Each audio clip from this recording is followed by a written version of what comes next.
A Short History of the United States by Edward Channing.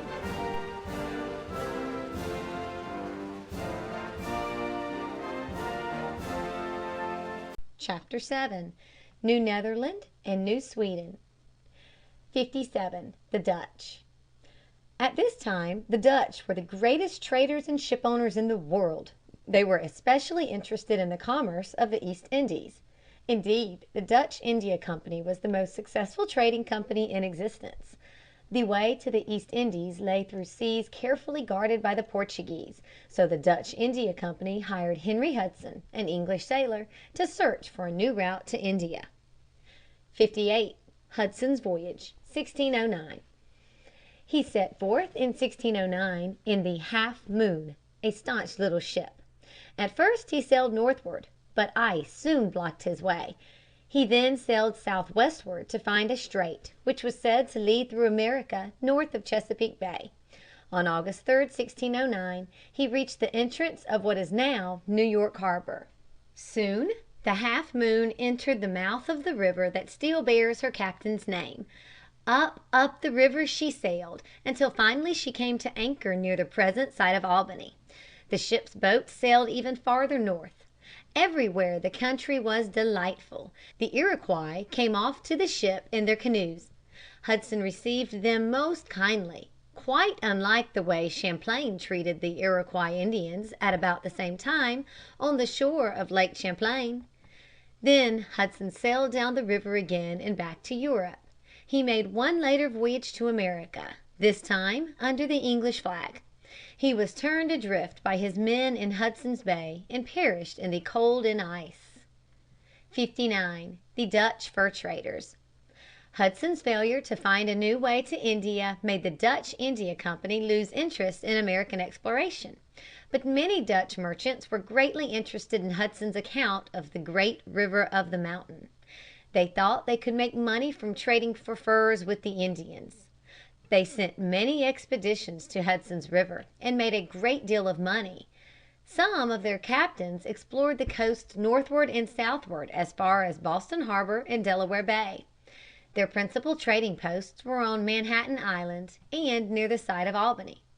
In 1614, some of the leading traders obtained from the Dutch government the sole right to trade between New France and Virginia. They called this region New Netherland. 60. The founding of New Netherland. In 1621, the Dutch West India Company was founded. Its first object was trade, but it also was directed to advance the peopling of the American lands claimed by the Dutch. Colonists now came over. They settled at New Amsterdam on the southern end of Manhattan Island and also on the western end of Long Island.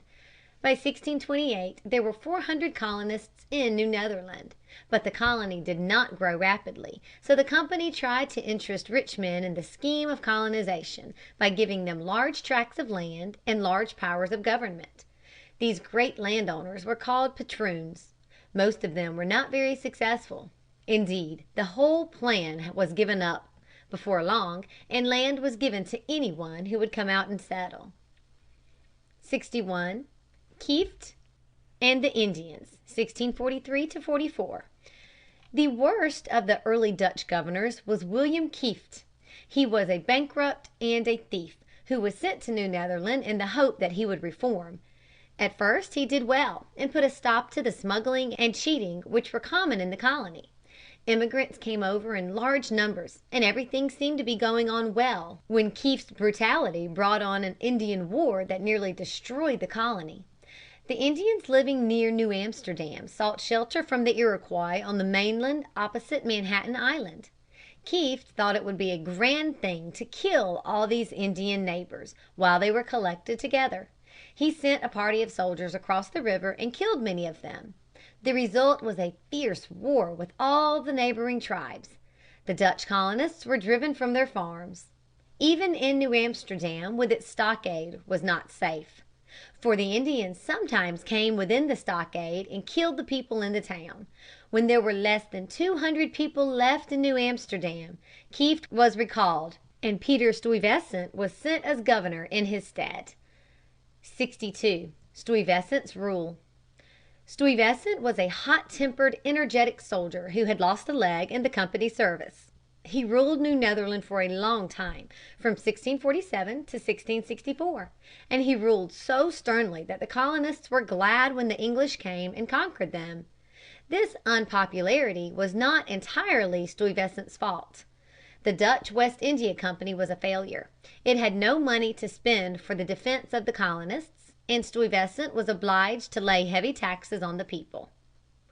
63. New Sweden. When the French, the English, and the Dutch were founding colonies in America, the Swedes also thought that they might as well have a colony there too. They had no claim to any land in America. But Swedish armies were fighting the Dutchmen's battles in Europe, so the Swedes sent out a colony to settle on lands claimed by the Dutch. As long as the European War went on, the Swedes were not interfered with. But when the European War came to an end, Stuyvesant was told to conquer them. This he did without much trouble, as he had about as many soldiers as there were Swedish colonists. In this way, New Sweden became a part of New Netherland. 64. Summary.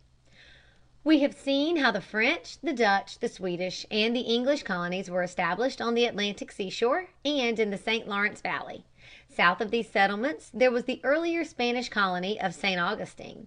The Spanish colonists were very few in number, but they gave Spain a claim to Florida. The Swedish colony had been absorbed by the stronger Dutch colony. We have also seen how very unlike were the two English groups of colonies. They were both settled by Englishmen, but there the likeness stops. For Virginia and Maryland were slave colonies. They produced large crops of tobacco. The New England colonists, on the other hand, were practically all free. They lived in towns and engaged in all kinds of industries.